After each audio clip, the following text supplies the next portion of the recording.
Hello, my name is Grant Pimentel, and this is a part of our project, and this is psychology of music, mainly the music and in correlation to the brain. So, how music affects the brain. People express different emotions when they listen to music.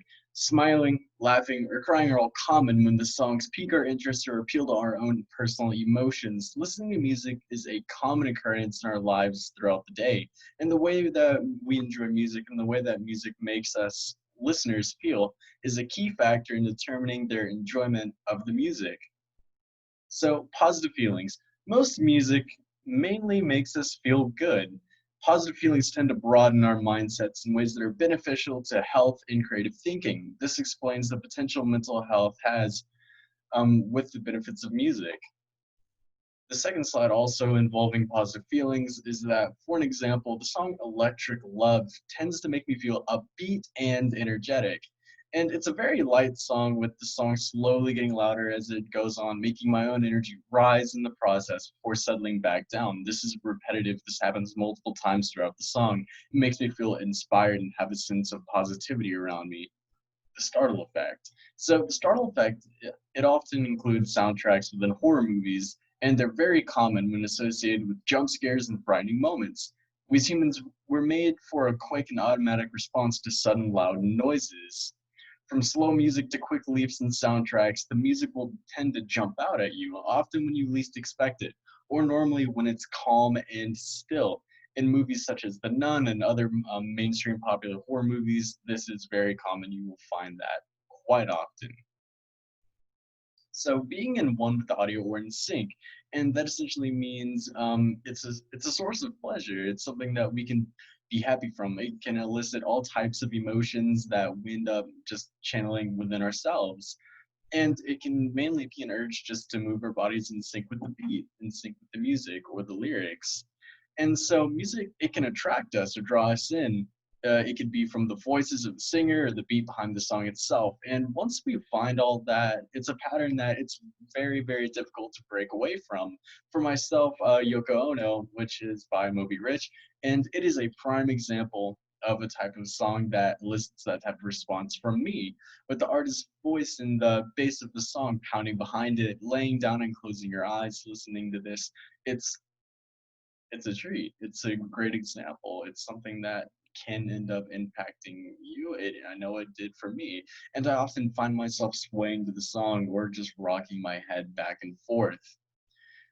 Cons. So music is different for everyone, and sometimes there are factors that affect us. It can be from the experience that we've had behind the songs, it could be emotional triggers as well as past events.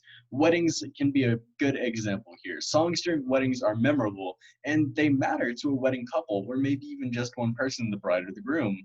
And that song might not have the same reaction or the same passionate thoughts behind it that it could have to another person.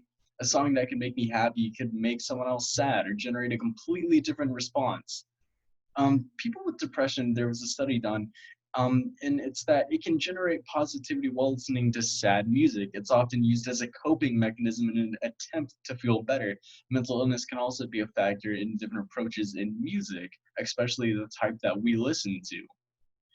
Lyrics also have a significant meaning or thought process behind them, and that can end up altering our behaviors or even our moods. If it relates to us, it can end up having a negative or positive reaction behind it.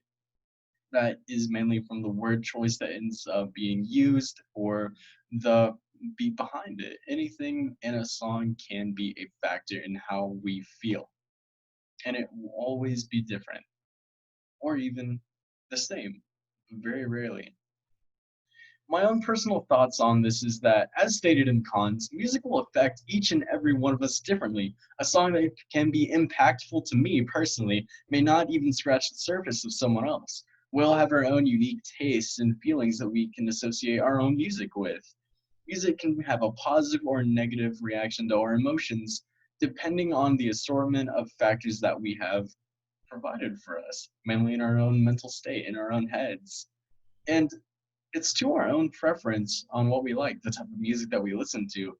Branching out and exploring different music to find a genre or song to our taste can be exciting. And music can take you on a emotional roller coaster. It can make you feel at the top of the world, or even at the very bottom. And it can excite you or it can terrify you, as often found in movies or even certain songs. But you can decide and you can make the choice.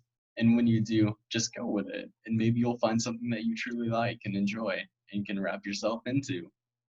So here are some sources listed from where I got my studies and my research from. And thank you very much for listening to this. Have an awesome day.